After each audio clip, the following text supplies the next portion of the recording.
একদিন সকাল সকাল গঙ্গা কাজ করছিল, আর কেউ দরজায় কড়া নাড়ছিল। কে? কি দরকার? এই বলে গঙ্গা বাইরে এলো, আর বাইরে একটা বুড়ি মহিলাকে দেখলো আর ভাবলো, কাকে চাই তোমার? এখানে কোনো চাঁদা টাদা হবে না। তখনই বুড়ি মহিলা বলল, না না, আমি চাঁদার জন্য আসিনি, আমি তো মঙ্গার কাছে এসেছি। আচ্ছা, শাশুড়ি মার তো অনেক জানাশোনা। শাশুড়ি মা বাইরে গেছেন, পরে এসো। এই বলে সে ভিতরে যাচ্ছিলই, আর তখনই বুড়ি বলল, শোনো বৌমা, আমি কাশি যাচ্ছি, আমি তাড়াতাড়ি ফিরবো না, তাই জন্য মঙ্গার দেওয়া সোনার হার ফেরত দিতে এসেছি। হাড়ের কথা শুনেই গঙ্গা খুশি হয়ে দেখতে থাকলো। কি সুন্দর এই হারটা!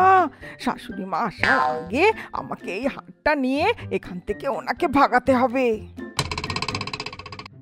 আচ্ছা আচ্ছা আচ্ছা, কি ভেতরে আসুন, আপনাকে কফি বানিয়ে খাওয়াচ্ছি।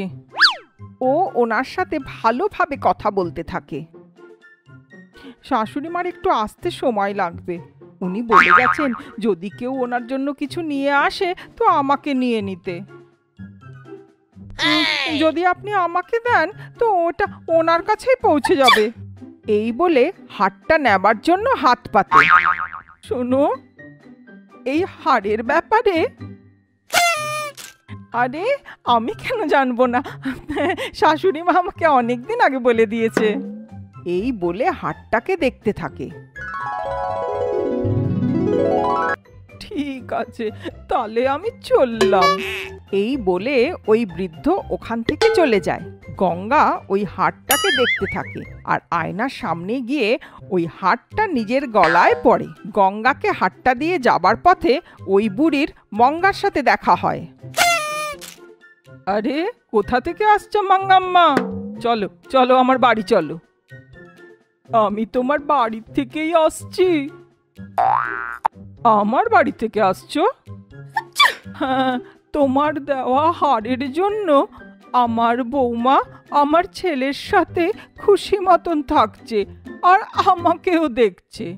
এর এখন আর কোনো কাজ নেই, তাই ওটা তোমাকে ফেরত দিতে এসেছিলাম। তুমি ছিলে না তো, তাই তোমার বৌমাকে দিয়ে এসেছি। কি? আমার বউকে দিয়ে দিয়েছো? শুনে মঙ্গা তাড়াতাড়ি নিজের বাড়ি পৌঁছায়। দরজায় হাড় পড়া গঙ্গাকে খুশি দেখে আশ্চর্য হয়ে যায়। আরে দাঁড়ান দাঁড়ান শাশুড়ি মা, আপনি তো বাইরে থেকে আসছেন, আপনার পাটা একটু ধুয়ে দেই। এই বলে একটা ঘটিতে জল আনে, আর পা ধোবার পর জল নিজের মাথায় ছেটায়। শোনো, ওই হাড়টা আমাকে দাও। মঙ্গা গঙ্গাকে বলে, শুনুন শাশুড়ি মা, আপনি আপনি আমার থেকে অনেক বড়, আর আপনার কথা আমি ফেলতে পারবো না, কিন্তু এই হারটা আমার খুব পছন্দ। ও খুব ভদ্রভাবে কথা বলে। বৌমার এর ব্যবহার যে হার, সেটা শাশুড়ি মা বুঝে যায়, কিন্তু এটার কি করা সেটা বুঝতে পারছিল না। দুপুরে উঠোনে বসা শাশুড়ি মার কাছে একটা গ্লাস নিয়ে বউ আসে। শাশুড়ি মা, এই লেবু জলটা খেয়ে নিন, আপনার ক্লান্তিটা কেটে যাবে। কিছুক্ষণ পরে শরবত নিয়ে আসে। শুনুন শাশুড়ি মা, আমার দিব্যি, আপনি যদি এটা না খান। এই বলে পুরো এক গ্লাস শরবত খাওয়ায়। কিছুক্ষণ পরে বড় একটা গ্লাসে কফি নিয়ে আসে। শাশুড়ি মা, আপনার সময় মতন কফিটা না খেলে মাথা ধরে যাবে তো, কফিটা খান বলে গরম গরম কফি খাওয়ায়। বৌমার ভালোবাসায় শাশুড়ি আশ্চর্য হয়ে যায়। বস বস, আমার দ্বারা আর হবে না, সকাল থেকে 5 লিটার জল খাইয়ে দিয়েছিস তুই। এই বলে বাথরুমে পালায়। ফেরত এসে দেখে বৌমা দুটো ডাব নিয়ে দাঁড়িয়েছিল। বাস বাথরুমে গিয়ে লুকিয়ে পড়ে। দুপুর বেলায় খাবার দেবার সময় বৌমা বলে, শাশুড়ি মা, আপনার প্রিয় ডাল বানিয়েছি ঘি দিয়ে, নিন নিন না।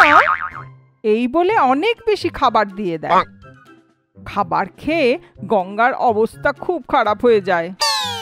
উফ, যেভাবেই হোক ওই হারটা ওর গলার থেকে আজ নিতেই হবে। ওর ভালোবাসা আমার আর সহ্য হচ্ছে না। এই বলে এদিক ওদিক হাঁটতে থাকে। সন্ধেবেলায় বৌমার ভালোবাসা আর সম্মানে শাশুড়িকে আরো অবাক করে দেয়। রাতে যখন চোখ খোলে তখন শাশুড়ি মার পায়ের কাছে শুয়ে থাকা বৌমাকে দেখতে পায়। মঙ্গা চুপচাপ কোনো শব্দ না করে চলতে থাকে, কিন্তু পা পিছলে পড়তেই যাচ্ছিল কি আমার পায়ে কে তেল লাগিয়েছে বলে আওয়াজ করে। আওয়াজ শুনে গঙ্গা উঠে পড়ে। শাশুড়ি মা, আপনার শোবার পর আপনার পা ব্যথার জন্য আমি তেল লাগিয়ে দিয়েছিলাম। তখনই মঙ্গা পড়ে যেতে থাকে আর সাথে সাথে গলার হাড়টা টেনে ধরে আর হাড়টা ছিঁড়ে যায় আর কোমরটাও ভেঙে যায়। পরের দিন ভাঙা কোমর নিয়ে বিছানায় মঙ্গা শুয়ে থাকে। কোমর ভেঙেছে তো তাতে কি, ওর গলার থেকে হাড়টা তো নিতে পেরেছি। তখনই এক গ্লাস জুস নিয়ে বৌমা আসে। শুনুন শাশুড়ি মা, আপনার যদি জুস চাই তাহলে শ্বশুর মশাইকে গিয়ে বলুন, উনি অনেক ভালো বার করে বলে জুস খেতে থাকে। তখনই শাশুড়ি মা বলে, ভালোই হলো, এই হাড় ওর গলার থেকে খুলে গেল। এখন জীবনে ঘোড়াতে মাখন বানাচ্ছিল, ঘুরিয়ে ঘুরিয়ে ক্লান্ত হয়ে গেছিল। এ কি, যতই মন্থন করে ছাঁচ থেকে মাখন বেরই হচ্ছে না। শাশুড়ি মায়ের আসার আগে সেই ঘোড়ার থেকেও মাখন বার করার আছে বলে যখন ওইদিকে দেখলো তো 4টে আরো ঘোড়া রাখা ছিল। তখনই এসে মাঙ্গা তাকে দেখলো। এই কি মেয়ে, এখনো একটাও হয়নি? আমার বাইরে যাওয়ার সময় যেই ঘোড়াতে ছিলিস সেটাতেই আছিস। আমাদের সময় শাশুড়ি মায়ের মুখ থেকে বের হওয়ার আগেই 10টা ঘোড়ার থেকে মাখন বার করে দিতাম। আজকালকার বউরা কিছুই পারে না বলে ভেতরে চলে গেল। অনেক কষ্টে বেচারা গঙ্গা দুপুর অবধি 3টে ঘোড়া মাখন বানিয়ে নিল। হায় হায়, আমার হাত ব্যথা করছে, ওহো আমার কোমর গেল, ভগবান বলে যখন সে নিজে কোমর ধরছিল মাঙ্গার দয়া হলো বলে ভেতরে গেল আর নিজের পুরনো বাক্সর থেকে একটা ঘূর্ণি আনে আর গঙ্গাকে দেয়। এটা জাদু ঘূর্ণি, এর থেকে একবার মন্থন করলে সাথে সাথে মাখন বেরোবে। এটা কি, এর থেকে তো ভালো আমি নিজের ঘূর্ণি দিয়েই মাখন বার করি। দেখতেই এমন, কিন্তু কাজ দুরন্ত ঘোড়ার মতন করে বলে মাঙ্গা সেই ঘূর্ণি ঘোড়ার মধ্যে ঘোরায়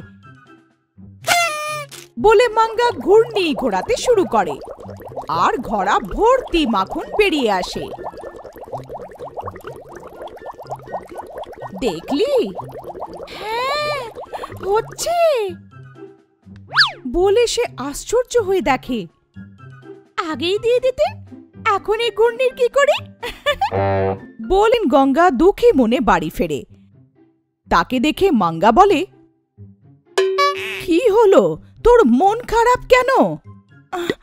ওই শাশুড়ি মা, আপনার মনে আছে না, আমার বন্ধুর বিয়েতে গেছিলাম, আমার হ্যান্ডব্যাগ হারিয়ে গেছে।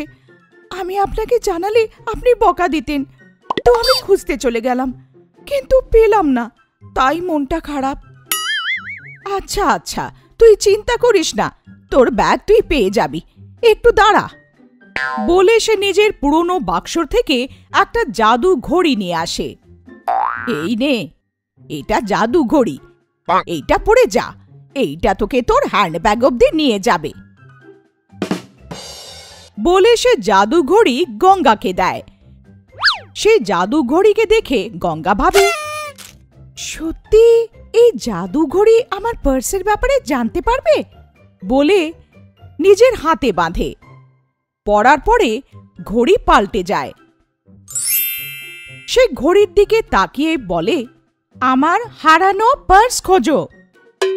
বলাতেই ঘড়ি অ্যাক্টিভেট হয়ে যায় আর গঙ্গাকে পার্সের কাছে নিয়ে যায়।